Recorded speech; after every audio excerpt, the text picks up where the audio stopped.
All right. So we're out here in Midtown Houston at one of the bars, a very famous bar out here that has our misting system, and we're talking to one of the managers here just to kind of get his feedback on our system, and basically just asking him questions on his experience with the misting system. So here he is. First question to you: how long have you had this misting system installed over here? I think we've had this about 5 years now. Okay. 5 years, yeah. Okay. And what's your experience has been? How often do you guys use it, and what do your customer think about it? Experience has been fantastic.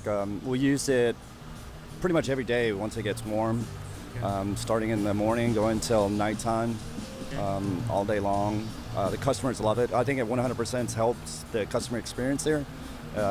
Texas summers can get brutal, and it really, really does help. Yep. So I see that you guys have lots and lots of outdoor tables. Do you have any count on how many outdoor tables that you have, and what do customers prefer, in the summertime, and how effective the misting system is in terms of cooling things down? I think we have over 80 outdoor tables, and like I said, it 100% helps the customer experience here. On a really warm day, it really helps cool things down.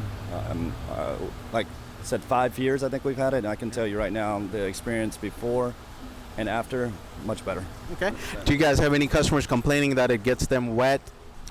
The only time that ever happens is when we first shut it off, and sometimes it'll trickle out, but that's a very rare occurrence. So. I see. And I can tell you one of the reasons why is that whoever initially installed this system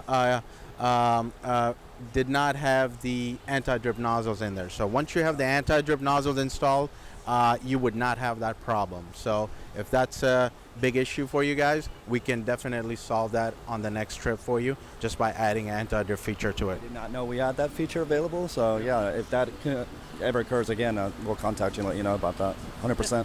Absolutely. And how long do you guys run it throughout the day? How do you guys run it after the sun goes down? Typically, we open our business at 12 or 1. We'll turn it on right when we open, and then depending on how hot it is. But typically, once the sun goes down and sets, we do shut it off. Gotcha. Just because then, cools down a little bit, and it can be a little bit, it's a powerful system, so it can be a little bit much at nighttime. But just mainly during the day, daylight hours. Okay. Great. Thank you so much. And if there's anything else that you want to add to that? No, just love it. I appreciate you guys coming out here.